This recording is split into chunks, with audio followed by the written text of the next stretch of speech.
Did you know the dead catalytic converter under your car is secretly alive? Yeah, deep inside that gray hunk of ceramic, oxygen atoms are running relay races you've never imagined. Today we're going to follow those atoms, mile by mile, and ask what happens when a whole catalyst, not just its outer skin, joins the game. First, the discovery. Picture a lab furnace glowing orange. Inside sits a so-called spent catalyst. Researchers give the oxygen atoms a subtle isotopic accent. Think of it as handing every runner a colored baton. Then they start filming. To everyone's surprise, those marked oxygen atoms don't stay put. They sprint from the crystal's core straight to the surface, feeding a reaction that should have stalled long ago. It's like a stadium where fans in the nosebleed seats continually shuffle forward so the front row never empties. That hidden reshuffle changes everything. Here's why it matters. If the entire bulk of the catalyst can supply oxygen, we've been underrating how much work each particle can do. We may also be overpaying for pricey metals we thought were essential. In other words, the catalyst isn't a stage prop, it's a living, breathing city with subways running under every street. So what can we do with this knowledge? Let's break it into three big questions. Question 1. How do we open up more lanes for that subsurface traffic? In perovskite-type oxides, swapping just a few percent of one metal for another creates tiny vacancies, on-ramps where oxygen ions can hop from site to site. That's composition. Question 2. How do we lower the tolls on those lanes? By stretching or squeezing the crystal, chemists call that strain, we make it easier for oxygen to slide through. Grow the oxide on a mismatched support, and the lattice flexes just enough to speed things up. Question 3. What about the roadmap itself, the topology? Grain boundaries that once looked like ugly cracks can act as express routes, while others behave like barricades. Arrange those grains wisely, and you've built a three-dimensional highway system right inside the particle. Now, numbers matter in science, so let's put one on the board. Measurements nail down an oxygen diffusion coefficient of roughly 10 to the minus 13 square centimeters per second at only a few hundred degrees Celsius. Translation?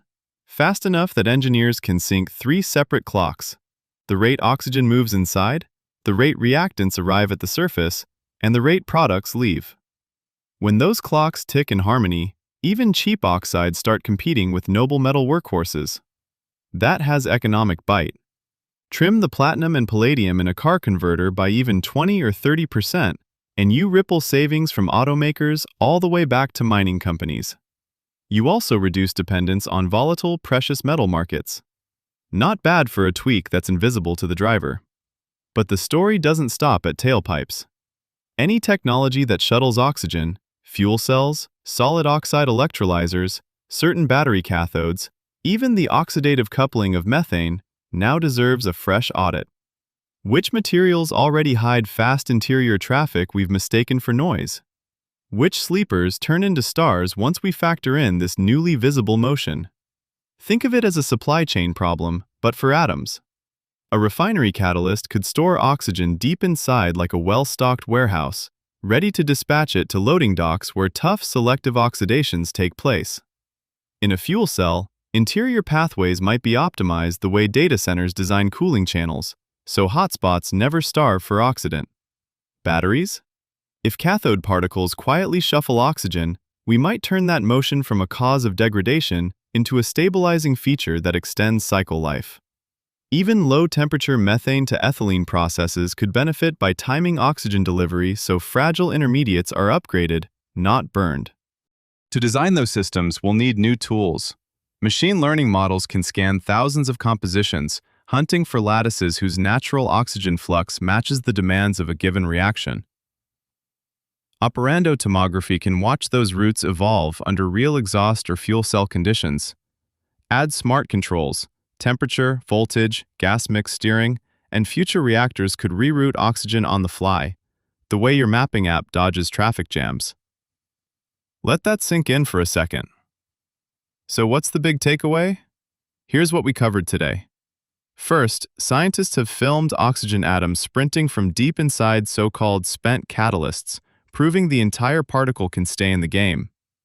Second, we can tune that interior traffic through composition, strain, and topology so oxygen moves exactly where and when we want it. Third, synchronizing internal oxygen flow with surface reactions lets inexpensive oxides encroach on territory once ruled by precious metals, reshaping both technology and economics. And finally, this isn't just about car exhaust.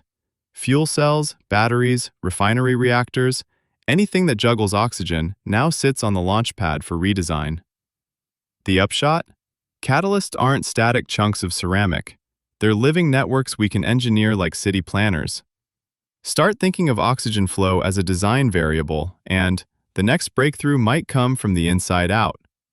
Your move, chemists.